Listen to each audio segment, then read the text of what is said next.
legacy we build today will pave the way for a generation to come. Thank you for your commitment and dedication. Let us make this third Bangsamoro Youth Parliament a beacon of hope, progress, and moral governance. And I am one of the youth delegates of this year's Bangsamoro Youth Parliament. So kasalukuyan po, kami ay nasa proseso sa pagtukoy kung ano nga ba yung mga issue sa aming komunidad na gusto naming matugunan o gusto naming ma-address. So hinihikayat ko ang aking fellow youth o fellow kabataan na sumali sa susunod na cohort or susunod na application dahil for me, this is such a transformative and empowering platform to voice out our concerns and the issues that we want to face and address in our respective communities.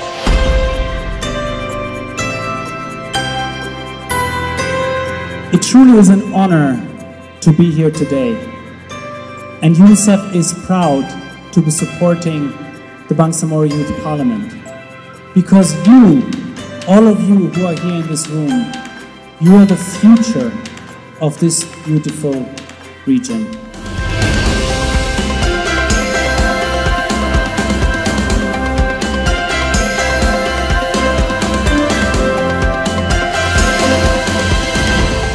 As we always say, in the Bangsamoro Youth Parliament Regional Organizing Committee, your beds are for your bags, not for your backs. Kasanyangan si Eleo Tibikemon, I am Rashini Iman Dundayin Amiluddin.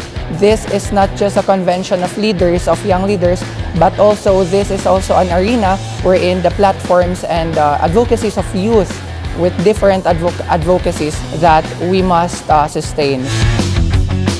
Nakakagalak na aktibidad ang ginanap ng Bangsamoro Youth Parliament na hinihikayat ang mga kabataan na makilahok na maisabatas ang kanilang mga adhikain at ang kanilang mga nais na isabatas para sa kanilang mga kabataan. Akin pong hinihikayat ang kapwa ko kabataan bagamat tayo po ang magiging pag-asa ng pagbabago ng buong Bangsamoro.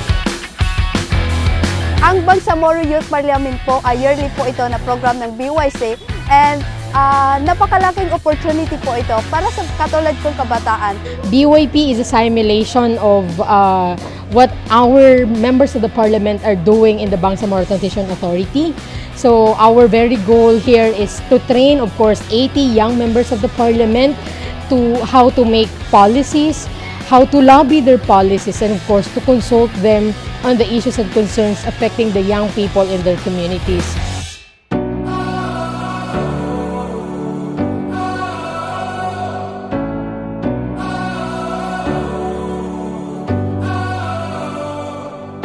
More successful people. You don't have to be, for example, a Carlos Yulo to win 2 gold medals. You don't have to be him. You have to be you. And who are you? You are a representative of the Bangsamoro youth. As I always say, malayo man ang nararating ng matalinong isip, mas malayo naman ang nababago ng puso. What the BARM or Bangsamoro is now is because of the sincere hearts and hard work of our mujahidins.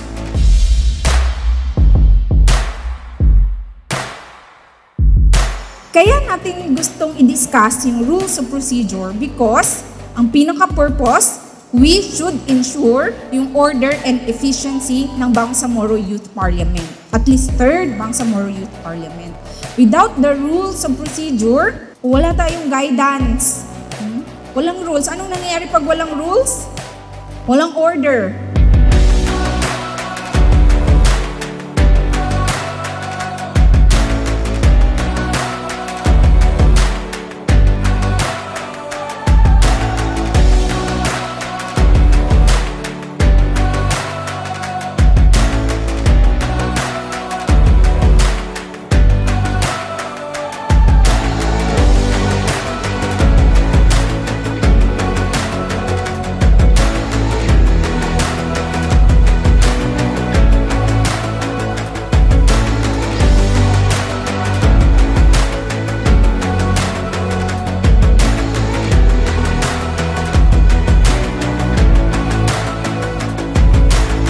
Panawagan ng mga kakalinyo sa Bangsamoro Youth Commission na samahan ninyo ang pamahalaang Bangsamoro na i-sustain, i-strengthen at i-protect yung gains ng ating Bangsamoro peace process. Di lamang para sa Committee on Peace and Security, kundi lahat po ng komite na kinakailangan maghawak kamay tayo para itong napasan nating gains ng ating peace process ay mapanghahawakan din ng mga kabataan na katulad ninyo na susunod na henerasyon.